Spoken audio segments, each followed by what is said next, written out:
I love my grandkids so much, which is why we ended up eventually moving here to Idaho. I got a phone call one night, and it was a person describing a business opportunity. And, at first I just said, no, I don't think I'm interested, and tried to get him off the phone. But he was very persistent. They asked me a bunch of personal questions and found out that I was not working.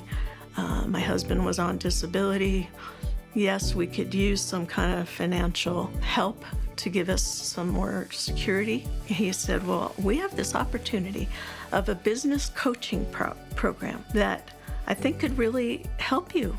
It's an online business. You can do it from home. One of the things that sparked me was, at the time, I was spending a lot of time on the computer looking at toys for my grandkids, thinking about, they would really like this toy to play with. And so maybe I could sell toys, because that's something I could get enthusiastic about. Then they said, well, you could potentially make $3,000 to $5,000 a month, if you work hard at this.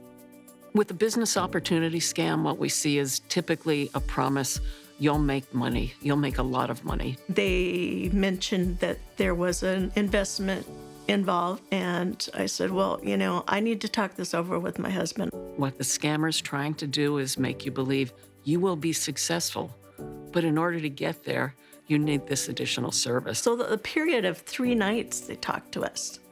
And on the 3rd night, we just decided that, well, maybe this is something I could do. So we bought a $9,000 business coaching program, which gave us 30 business coaching sessions on the phone. What we've seen from the FTC's law enforcement experiences, there are no trained coaches.